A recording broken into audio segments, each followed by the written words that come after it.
back to the MaxBet podcast. We're here with Cheli Wolf-Kroupp. How do I say the last name? That is very correct. Kroupp, perfect. It was one of those names I read because I always just call you Cheli. And so I'm like, I read it and I'm like, I'm going to butcher this. And I did no pre-show homework to get the pronunciation done. So we're just wandering right into this. But anyway, COO, big job of Uplandme. Thanks for joining us. Thanks for taking time. Thank you for having me. I'm glad you joined us because we were laughing. I was reaching out for topics, saying, hey, like we're focusing more on topics, learning things, and some people are saying, hey, what's all this Web3 I keep hearing about, right? And I'm like, well, I don't know personally, but if there's anyone I know that knows future tech and innovation, like you're the one. That's what you guys do.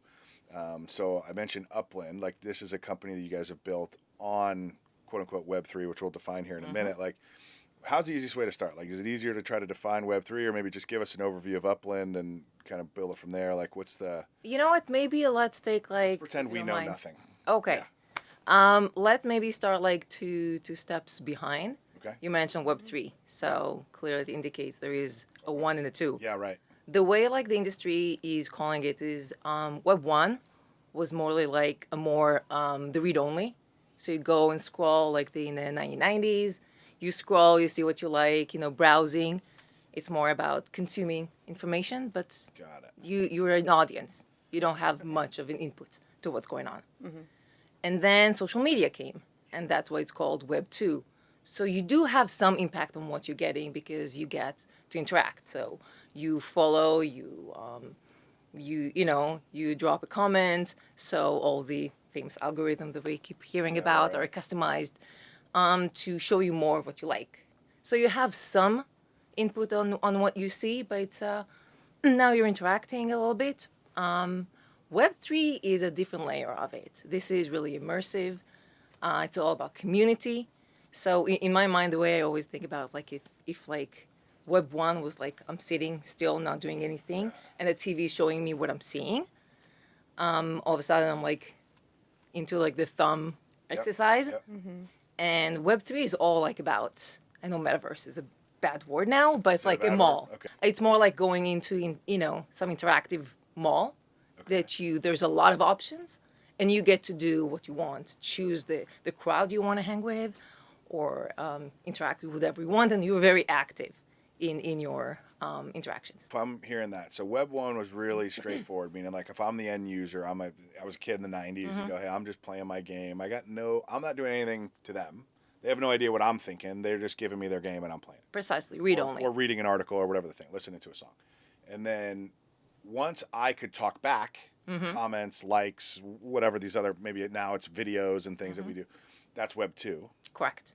And then Web 3 becomes, we take that a step further even and say, I'm not just putting a video together. We've built a whole community, for example, around, I don't know, whatever, cars or sports or, Precisely. NFTs or whatever it might be. That becomes, now it's totally interactive, right? 100%. So it's a community and the ownership and the way you interact with this entire digital world. It sounds like that's a philosophical change, but how does the technology change as you get into Web3? Like, is it, if you're building a site or you're building a community, are you doing this in a fundamentally different way than you would have built a website or a social network? Yes, because a very fundamental part of it is to make sure that everything is very transparent and everyone knows what's going on. So if you're looking at, let's go Instagram or Facebook, they have their own rules, they have their own data. You can ask as a player or as a user, you can go and ask for like, I want to see this, and you'll get the input. But you don't know what's going on behind, under the hood. Yeah. When it comes to Web3, a fundamental change is that everything is visible to everyone, and there is no change in rules, without everyone knowing that that's happening at the same time. So the transparency is a key, because, it's always like the man against the machine now, right? To make sure that everyone see and everyone know where they stand. I don't trust you to tell me what's going on. I want to see it myself. Got it. And I guess I'm just trying to connect those dots for myself is, so the way I hear that is like right now, let's just pick on Facebook since they're one of the big social networks. They come out and they go, we've updated our policies. And it's like, chew on that. Like you don't really have, like you could take it or you could delete yourself, I guess, but that's really it. Now you're saying, a lot of times maybe you don't even know what those policies, like no one's reading them, right? But now you're saying in a new world of a Web3 community, you may, and I don't know if Upland's an example of this, you may update a thing and it's like everybody knows immediately that you've done that. And there's really no way to not know that. Like you're now in Like it's like built in. Like there's no. 100%. It's even more than that. It's not just like changing like how they operate internally. Is let's say you post a picture of the latest family vacation that Sure. you guys took. You don't know if someone using that picture to do something else, all of a sudden claiming it their own. Oh, this is way cooler than I thought.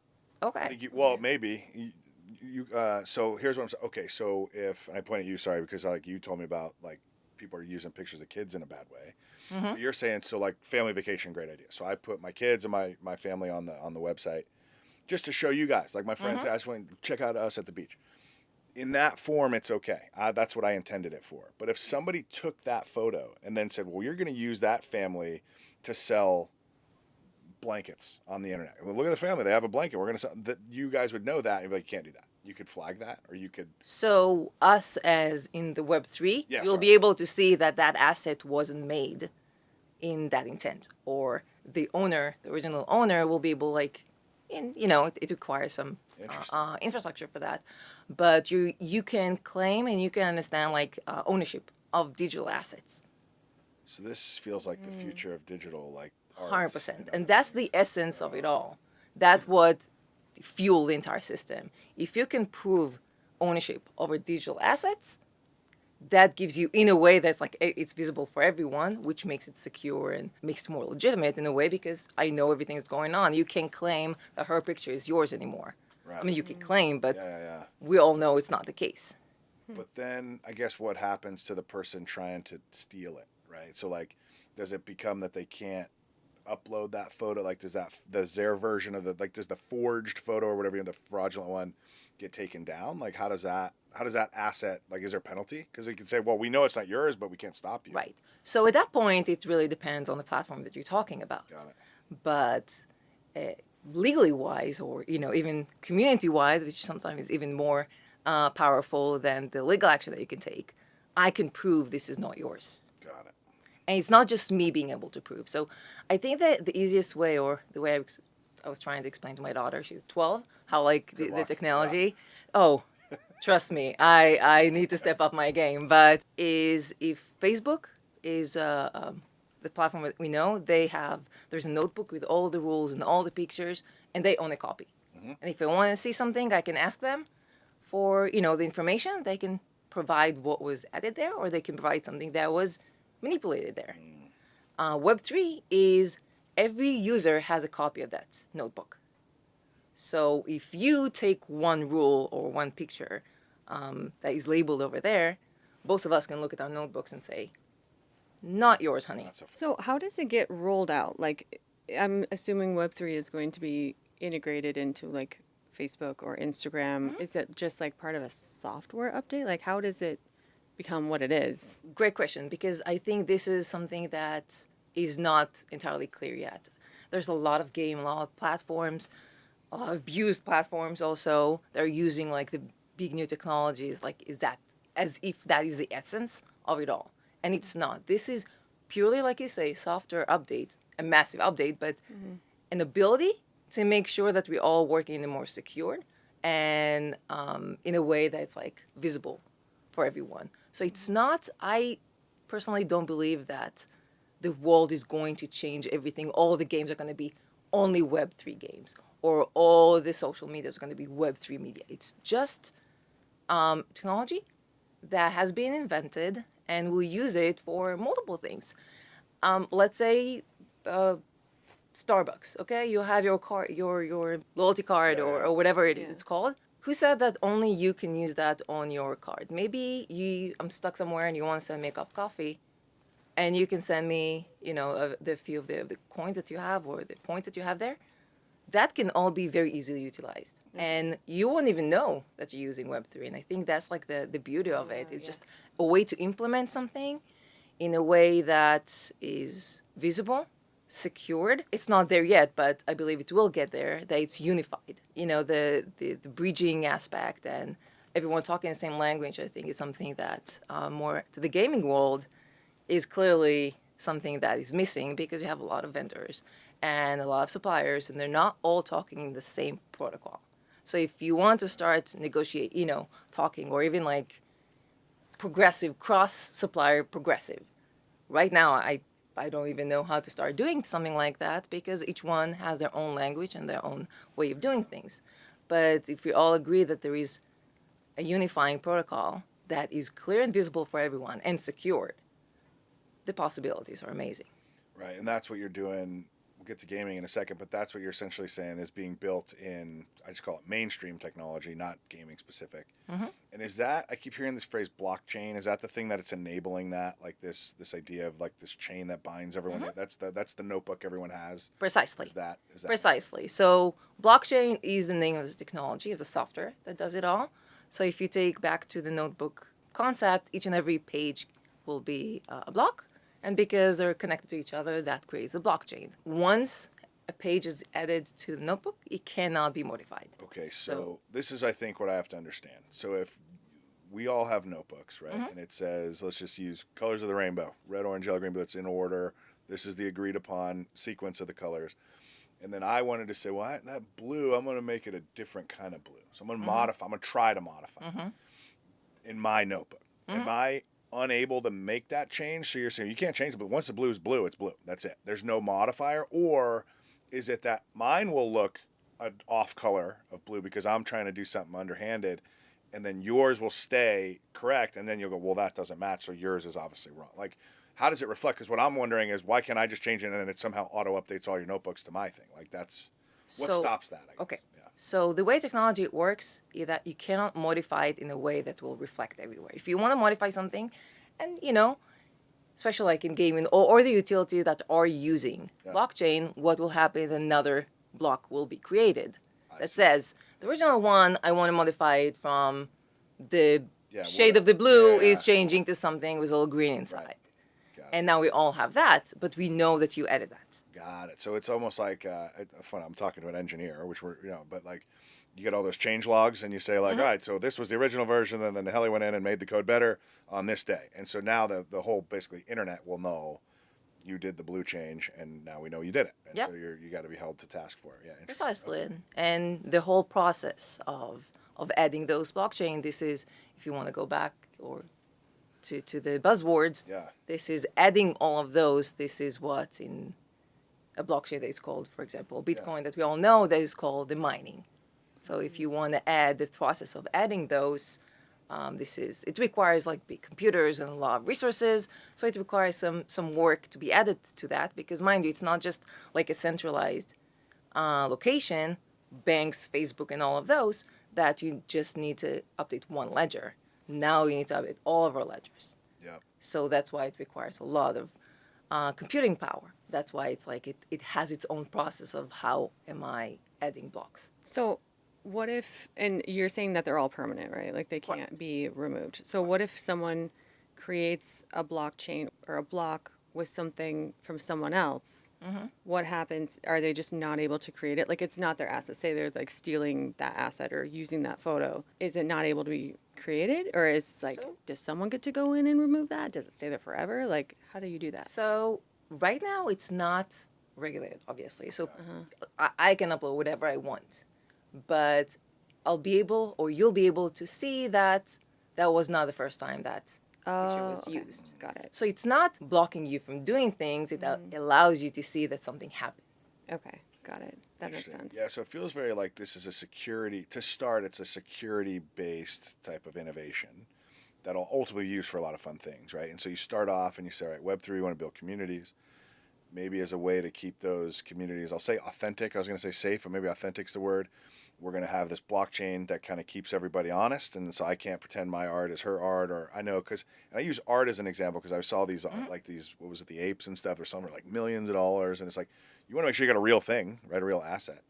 And then you mentioned Bitcoin and crypto. That blockchain kind of framework is what provides the confidence that cryptocurrency is, I don't know, worth anything? I don't know how to phrase that, right? Right. Like so what blockchain provides you is, like we said, the ownership of digital assets. Yep.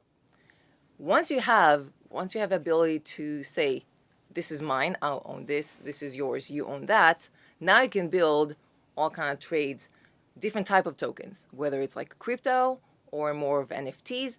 I can explain the difference. Yep. But now you can really come and trade in those assets, because we have very similar cases in all of our lives. If you go to like designer bags, there's a whole industry of dupes. And you have like the professionals that know that if like the metal is like, shiny enough and it has like the loop here and the hole there. But to the naked eye, can you tell the difference? Probably. I wouldn't know, but you two might, or an expert. Maybe. Would, right? It's not the first time that something like that happens. Yeah, no, fraud is as old as time. Is for sure. correct. But in digital, till this technology came to play, it was so easy to fraud that it's like almost begging to happen. Well, I think that's with crypto. Like because I admit that I'm behind the learning curve here, right? And so like I was joking with Hillary, I said, with gold, I at least can picture some old-timey guy with a stick of dynamite and an axe going to the mountain. I'm going to get the gold, and then there's value here. But I don't understand how it works digitally, because it's like there's no mountain to mine from, right? But then you say, well, we're mining coins, and Bitcoin's obviously the most popular one, but you go, well, from where? To me, it feels like it's all coming out of the air, but then everyone's very serious about it. You hear these people making 6-7-figure investments in mining equipment for the web, and it's like, how does that make sense to somebody like, I guess, a caveman? Going back to designer bags, because it's a fun topic, what makes a Birkin worth 20 grand? Right. Supply and demand. Good. So it's precisely the same concept. If you know that you have X, and right now you can get Y, that creates, and there are enough people who are going to want to trade for it, you get a market. Okay, so value I understand. So I guess that makes sense. So you're saying, look, there's a bag we've decided as a population this is worth something or not. Or some people don't agree that it is, some people do. But with Birkin bag, to use the example, Birkin's going to manufacture so many bags, but I can wrap my head around, well, they bought the leather and the whatever they make for the bags out of, the metal, and they made them, and they're authentic, and there's only 1,000 of them, and at that rate, we are going to pay 20,000, but whatever the number. What's the equivalent manufacturing, so to speak, of the coin or the thing that you're buying online? Because what I don't understand is like, where does it come from? You're saying it's the same, but it's just digital. We're only going to blockchain 1,000 coins, and because there's only 1,000, you can decide if it's worth your money or not. Okay, so back to the Birkin. Yeah, well, I love it. Let's use handbags. This is the new MaxBet, okay? With the new MaxBet, we go to handbag, we're doing everything. Each one get a cute We're not afraid of it. Believe me, we got other guys coming in that'll bring it back to the caveman era later, but right now we're going full handbag. So we agree that you have the material, you have the manufacturing of the item, and there are only 1,000 of those, which sets the price. Sure. What prevents a factory owner to create 1,000 more of those? Nothing, I guess. Nothing, absolutely nothing, because there is also, other than verbal confirmation that's going to happen, that's precisely what's going on. And who said it's an alligator skin? Are you going to test it? Are you going to find out? Nope. Yeah, I'm not doing You're it. trusting, you're trusting the person. Sales guy or whoever. Yeah, and like if it costs me that much, it must be worth it, or something like that. Sure. When you start a blockchain, when you're launching a coin, you setting from the get-go how many mints you're going to have, how many items are going to have. That is like the very basic of any digital collectible. So basically at that point, you're promising everyone who's going to use that, there is a limit to how many we're going to have.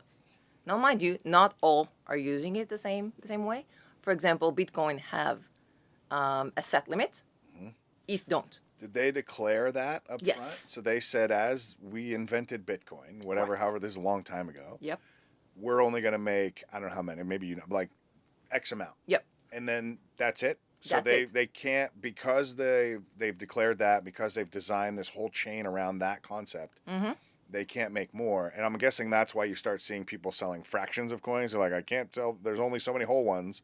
Now the only way we can kind of stretch the value further is to give you a piece. So the fraction of the coin is simply because a single item got very expensive. Yep. So I want to trade, I'm not putting 60, 70 grand on it. I want like to trade $200. I only have 1,000. Yeah, whatever, 200, right. So, but yes. So in a chain like Bitcoin, there was set number.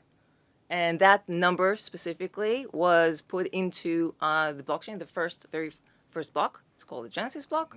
And it says there are only going to be 12 million of them. Okay? They're going to be whatever for each and every. Fine. Yeah, whatever. No. And specifically, if you want to talk about Bitcoin, not all of them are minted yet.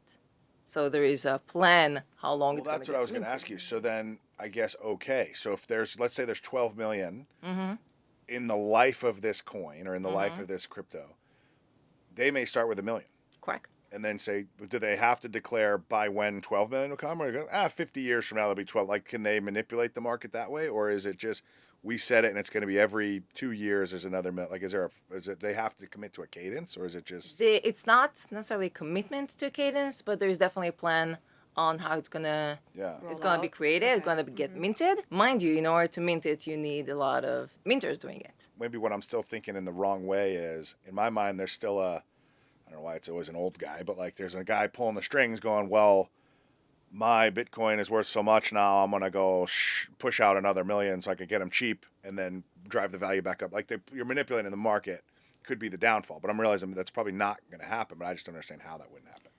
It's like, it's a number game at the end of the day. Right now, yes, when you start the blockchain from ground zero, every movement makes a lot of difference.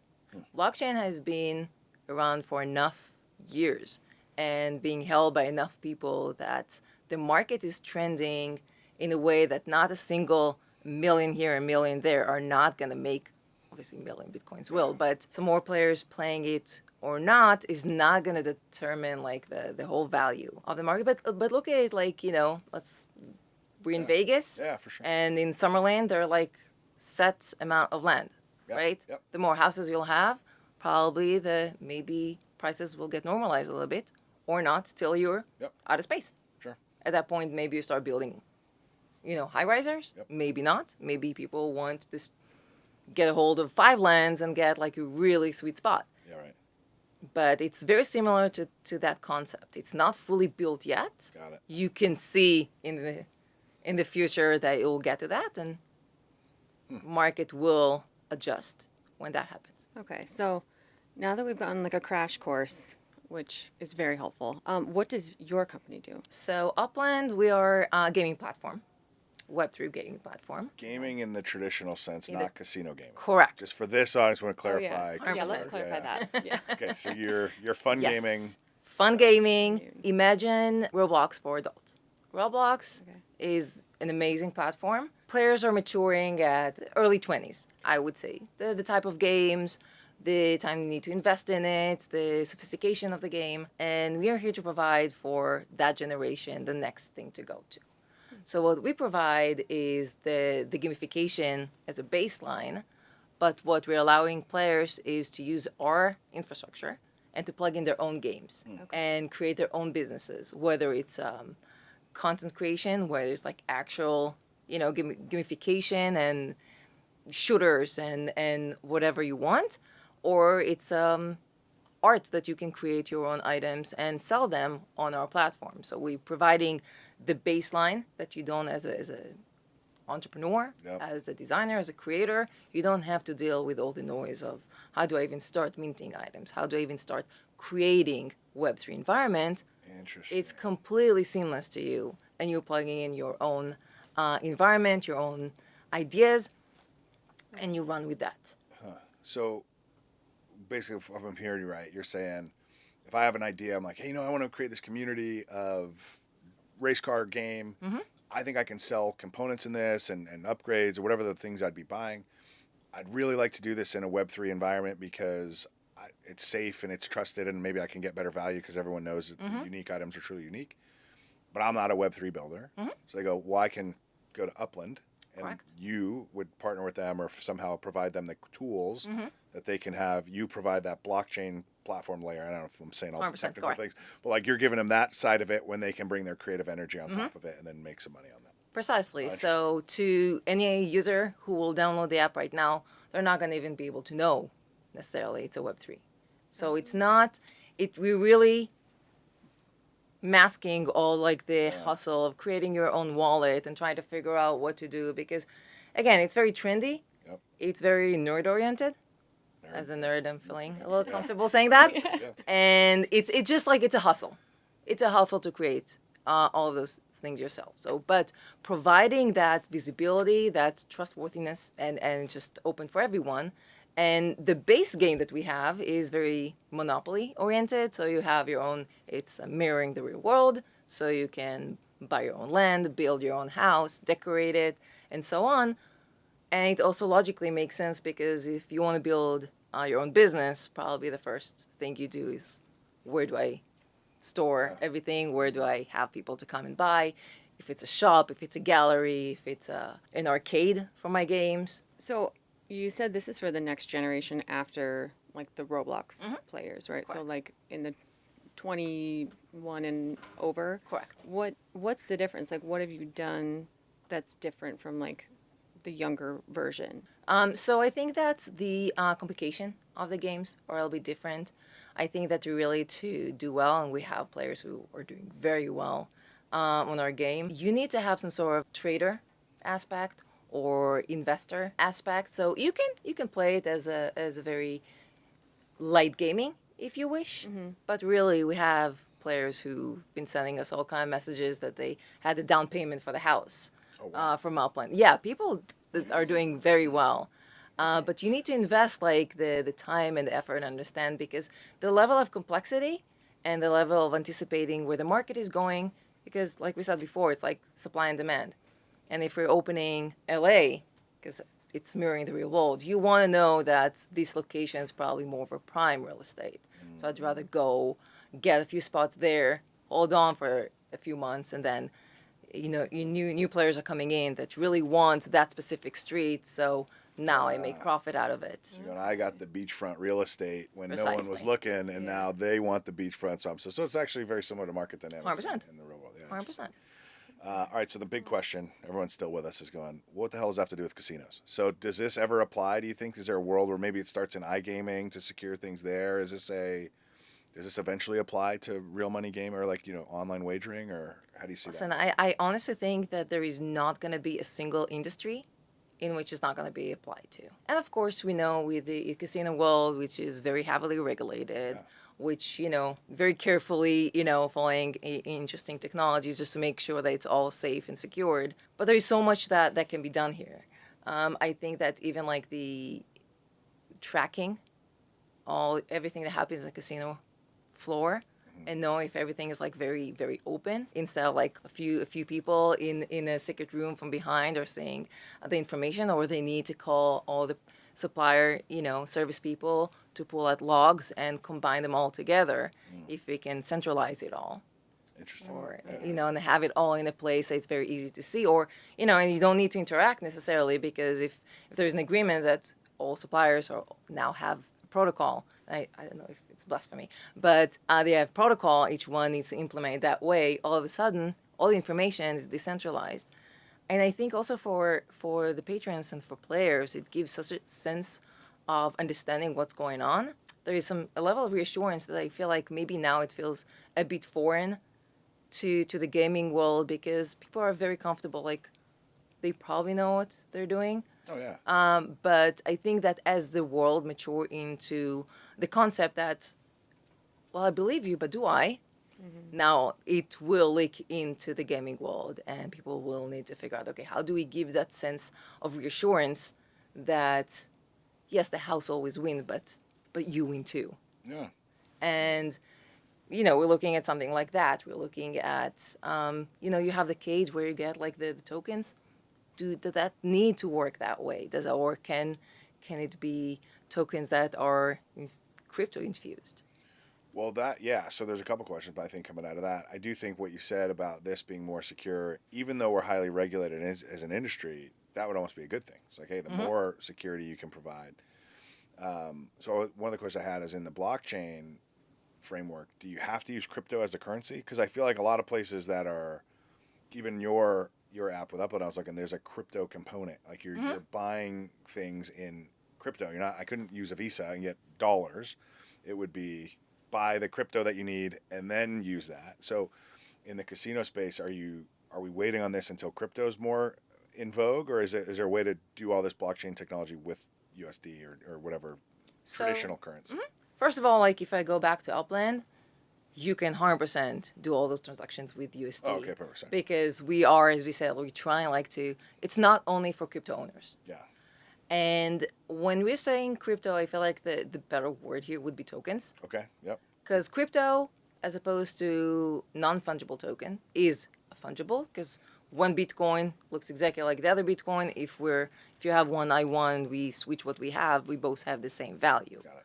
But if we have a different digital item that has some other Yeah, like the features Bored to it. Apes. Like I remember Bored those Apes. because they were. I like monkeys, as she knows, and so it's like you have this version, right? If we had it, like the headphones gorilla, and then that changes. Yours might be a very elegant, like Audrey Hepburn bubblegum gorilla or whatever monkey, and that's different, but they're the same because they're both in this art category, but they're not the same because they're completely different pieces of art. I would even Is that what say you're that saying? if we had the same monkey, it will still be two different items because see. each one has different mint number. Got it. So Okay, it's not It doesn't have to be completely unique. You might say there's 10 of these, and you have Correct. specifically number 1. I have number 2. correct. Got it, okay. And maybe number 2 is my lucky number, so it means more to me. So I'm not going to change, and 1 is like the first mean. So Yeah, that would be there is still a different value to it. Interesting. So, the 10th in the line is maybe less appealing to somebody than the first one or the second. Correct, unless the 10th is something symbolic to Yeah. you or it's a halving. But it's in the So- eye of the beholder at that point. Exactly, Yeah, got it. exactly. So each item has its own, it's not completely fungible. So there is a difference between the two. So, and I do think that there's a lot of room for tokens within the casino. First of all, there's a lot of IP. There's very recognizable IP. So Yeah, why for not sure. utilize that and create for the casino and supply additional secondary market of trades of items.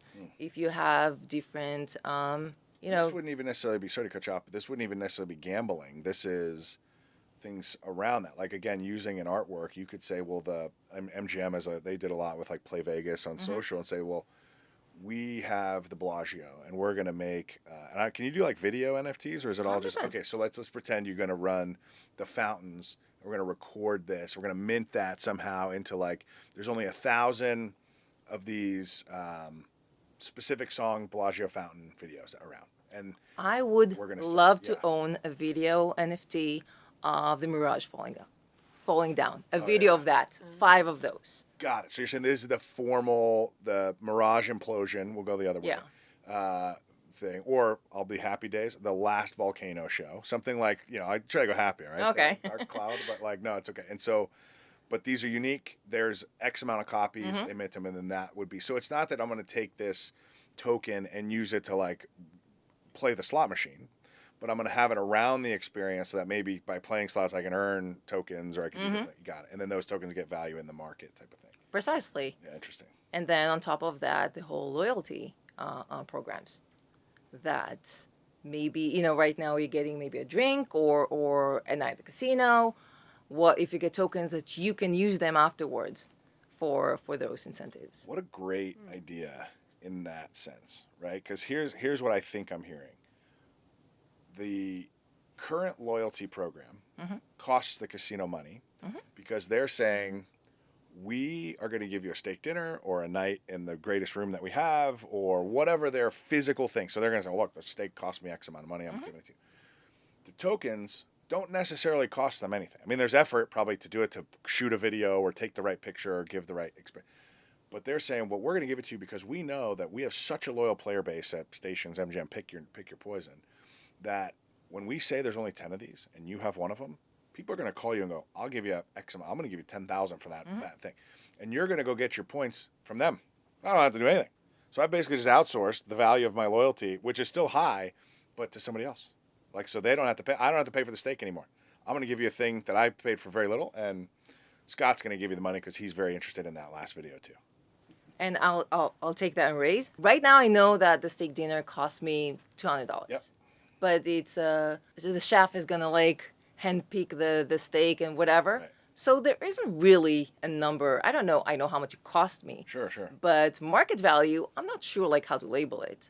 But if I'm thinking about the casino, so if a regular steak dinner will be 200, now if it's a steak, the chef experience, is it 500? Will someone buy it for 500? How about I don't put a number on it? I just say that this is what you can redeem your tokens for, but I'm not setting a number. I'm letting the market set the value of it. And now if there is a big fan of that chef, Yeah, right. now all of a sudden he'll be willing to put whatever 500 tokens that each one is whatever. Now the market is like a whole different layer of math to what a it. wild future. That would be, I mean, assuming it works the way we're thinking, that would be pretty smart to get into. It's very logical. I know you're not in like casino gaming anymore, Mm-hmm. but what would your prediction be for 2025 for gaming, specifically for iGaming when it comes to like this kind of tech? So I don't know if 2025 will see the big change. I think that it's a very safe assumption that the iGaming will start with that first. But in order to really gain the momentum and the power, it has to come with a brick and mortar, compliance and help with that. Because just like we mentioned, all the perks are coming from when you get into the casino. More of them, I would say. Yep. So yes, probably it's going to start the iGaming with the getting the tokens that you can go and redeem that. But I think that in the next 3 years we'll see a big shift. And again, the players, the patrons are not going to necessarily know that this isn't. They should not know that this is what fuels the entire system. But the options are very cool. Yeah, that's pretty cool. It's interesting to see that there's such a good front end experience that you don't even care how it is in the back. But the back is what enables that front end. So it's like 100%. it works together. It's funny, I was thinking as like a sales commercial guy, I'm like, I want to tell everyone it's Web3. It seems like it'd be the cool thing to recruit people, but a lot of times you're almost like, we don't need to advertise that. Like you just need to know the cool thing it does. Don't worry so much about how we're doing it for you. But yeah, that's it. Yeah, I think that maybe for now that it's the energy is back in the game, it's less of a bad word, I would say. But for a while, and we can trust humanity to take something interesting and abuse it for a while. Yeah, right. So there are a lot of like very, very bad experiences that players had. A lot of like till this day tokens that last for 2 days, skyrocket and crash into nothing. So obviously, like any new technology, it can be abused, but if you're not labeling, if you're not creating something just for the sake of technology, which should probably not happen in any case, Right. You have to the solve options are hella cool. That's pretty cool. Hella cool. Maybe that's what we call this episode. All right, so last thing, and I don't know, take this however you want, so I'm actually very interested. We do the MaxBet challenge, so the call out. You came here, you sat in the hot seat, you chatted with us for a bit. We don't know all the cool people. We certainly don't know any cool people other than you in your space. So, like, who do you think we should bring in to talk about whatever? It doesn't have to be anything specific, but just cool personality, probably knows something, could teach us to something in the field. Like, who would you like to see sit there? Bonus points if you can introduce us to this person. If not, we'll do what we can. But We'll take an email too. We'll take an email. Yeah, we'll. Maybe not necessarily like the world I'm in right now, but I think one of the more interesting people I've ever seen in the industry would be Sigmund Lee from AGS. Yeah, nice. He's the CTO there for quite a while. Yeah.